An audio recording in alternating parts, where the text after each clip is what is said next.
What is up, YouTube? I'm Mike Muhammad, and you know what? I made a review the other day of NieR Automata, and the thing that occurred to me was in this review, I had beaten the whole game and stuff, so I knew all the endings, but I didn't want to talk about any spoilers of the game because I knew that people were just about to buy NieR Automata on March 7th, which was yesterday. And so people are going to be playing this game for the first time, so I don't want to be that guy.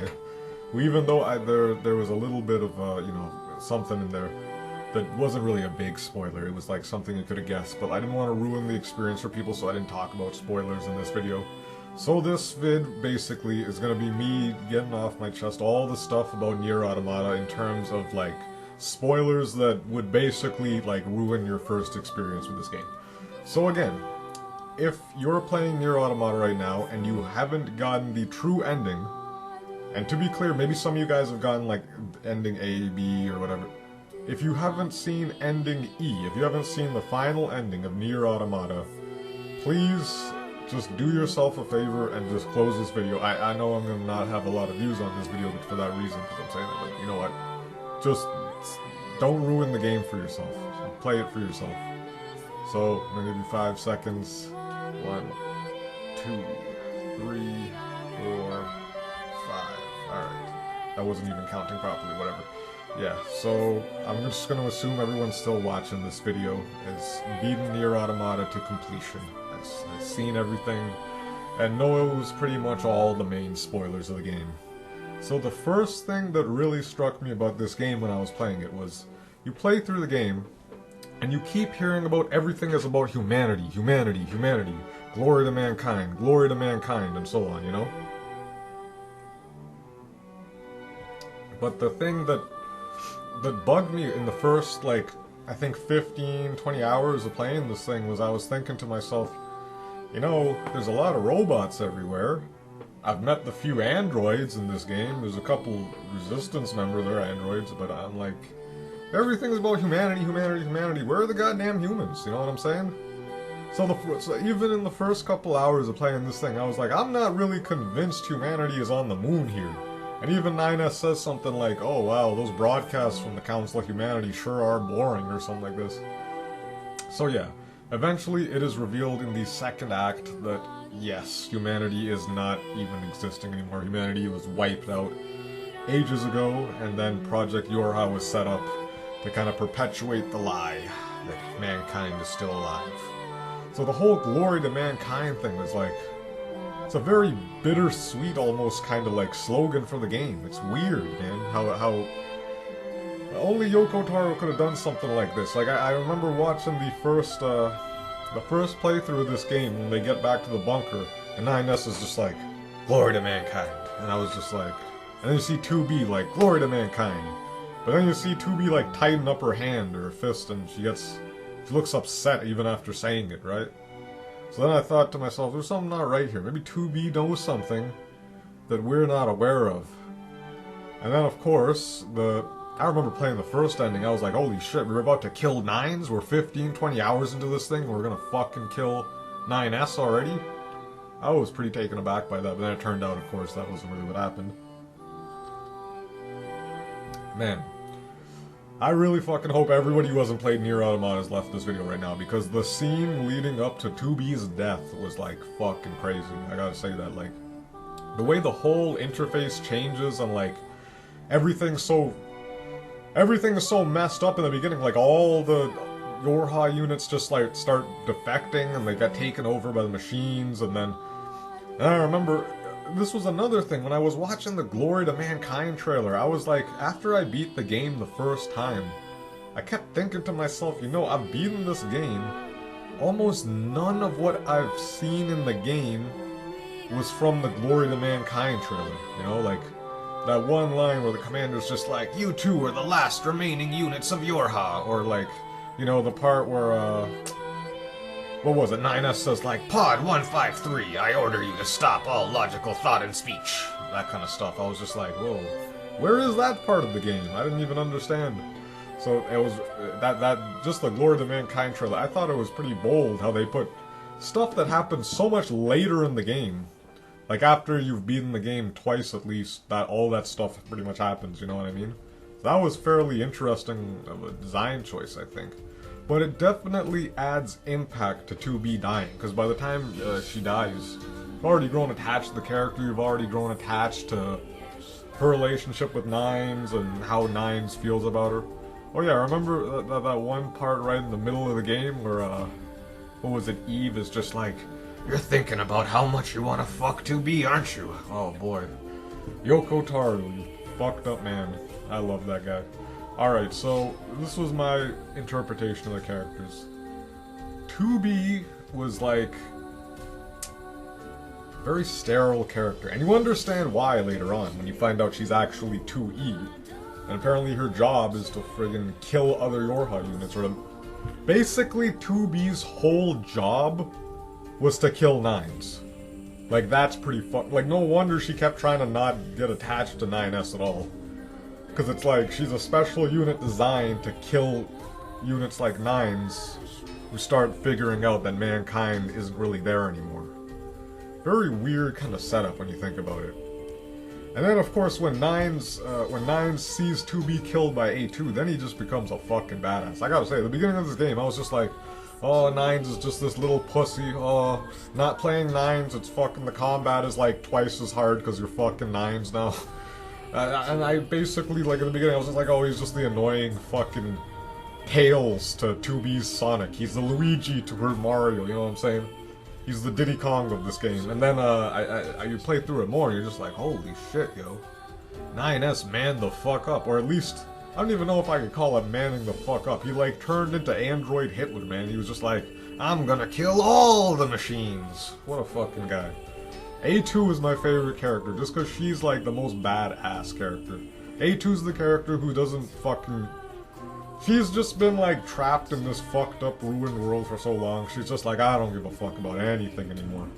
And she's the best character to play as in terms of combat. If you guys can have this argument with me, A2's definitely the most fun character to play. Berserk mode, I would just fucking grab like 100 large recoveries. Alright, we're gonna go Berserk mode now. Let's put on EXP gain up like fucking 5 times. Let's go. I'm honestly just gonna replay this game just to run a bit more A2. I fucking love playing A2. 2B's good too, but like, he's just not A2, man. What can I say? And Pascal, a character I didn't think I was gonna like at first, to be honest. Because he's a robot, and he's very clearly a robot. But Pascal, I think, was kind of like the character who I think Yoko chose to most clearly explain that, yeah, these robots now, or at least some of them, have gained self-awareness and a consciousness to the point where they really are just people like you or me, you know what I mean? And Pascal, he might look like a fucking robot, he might be a machine, but, you know, the guy has real emotion, and it's like he's reading Blaise Pascal's writing and stuff like that. That's where he gets his name from. And then, yeah, I remember, oh man, the Engels fight was fucking awesome, man. The fight where you play as the big-ass robots, just beating the shit out of each other, I was like, holy fuck, that is awesome. You know what that reminded me of? You know when you're playing, like, Power Rangers on the Super Nintendo, and then there's, like, one part of the game where you get to be the giant fucking robot that they fuse together? Or you get to be, like, Voltron or something like that? I was like, that part in particular, I really like. You guys know any games where you get to play as giant robots? Good games, mind you. You know any good games where you get to play as giant robots kicking the shit out of stuff? Let me know, because I really like that part in NieR Automata. And then the part right after. Holy shit, man. You save all the robot children, and then Pascal opens the door. Nope, all the fucking kids are dead. Nope, all the fucking kids are just slayed now. Oh my god. And then Pascal's all fucked up about that. He's just like, I think there's a secret ending you unlock if you I didn't even choose to kill him. I was like, I wonder what happens when you kill Pascal. But I was just like, nah, there's some use for him.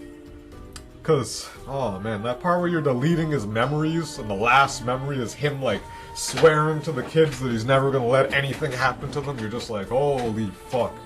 And then it's just so creepy when later on you go back to the village, and he's like, it's so nice and empty around here. It's so nice having all this space to myself. You're like, holy fuck. Pascal, the guy, is like, he's literally gone. That's why you got a trophy. Holy smokes. So yeah, even like a character like Pascal, which I wasn't really giving a shit about, I was surprised by how much I cared about them. I don't even know if Pascal's a he or a she, to be totally honest. I'm assuming he because Pascal was a guy, but who knows. Okay, this is one thing I remember now that kind of confused me about the ending of this game. When you get ending C and D. Because when you play as A2 and you kill 9S, then A2, like the whole tower breaks and I'm assuming nothing gets launched into space or nothing like that. And you can pick and choose which one you want to play as. So yeah, if you... I think it doesn't matter. As long as you beat the game with both of them, then the final sequence starts. But yeah, like... Then when you play as 9S and Killer, then what happens is that, like, the tower does launch the thing up to this moon. So, I was really confused, because now, when you look at the last timeline, the final ending, which, let's be honest, was like one of the best endings for any RPG ever played.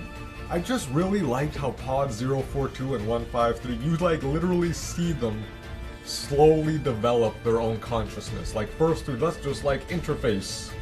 Let's talk more. How are you doing, Pod 153? And then eventually by the end of it, it's like Pod 153 is like, admit it. You wanted them to survive too, didn't you? And then it's like, oh man, that end sequence where you see them pulling the little individual parts of 9S and 2B and A2 and like building them back together. Oh man. It was nice. It's like there's just a little glimmer of hope at the end of that fucking insane credit sequence. Oh man. Games where the credit sequence is the hardest part of the game. Oh my god. And then, yeah, that's the thing, like, then it had me thinking, like, is there gonna be another sequel to this game? And I really do hope if they make a sequel to this game, even if 2B, 9S, and A2 aren't the main characters, I really hope we get to see these characters again, because I did grow to like these characters. And I want to see if, like, they all come back to life, and they all remember, like, all the endings somehow, even though I'm not sure if that's possible. If they remember everything, could that actually lead to a different possibility where, like, 9s finally doesn't fucking decide to just kill A2 for whatever reason. And you know what I mean, like, I want to see... Because, you know, one of the things in this game is, like, the androids kind of represent mankind's legacy. Like, after our species is gone, we're gonna leave the androids behind. And a lot of games have explored this concept. Probably Detroit New Human is gonna explore this concept. If you guys have played the Talos Principle, it's a bit of a spoilers, but basically part of the game is about like how the robot that you're playing as is kind of like the legacy of the human race, which is not really around anymore. But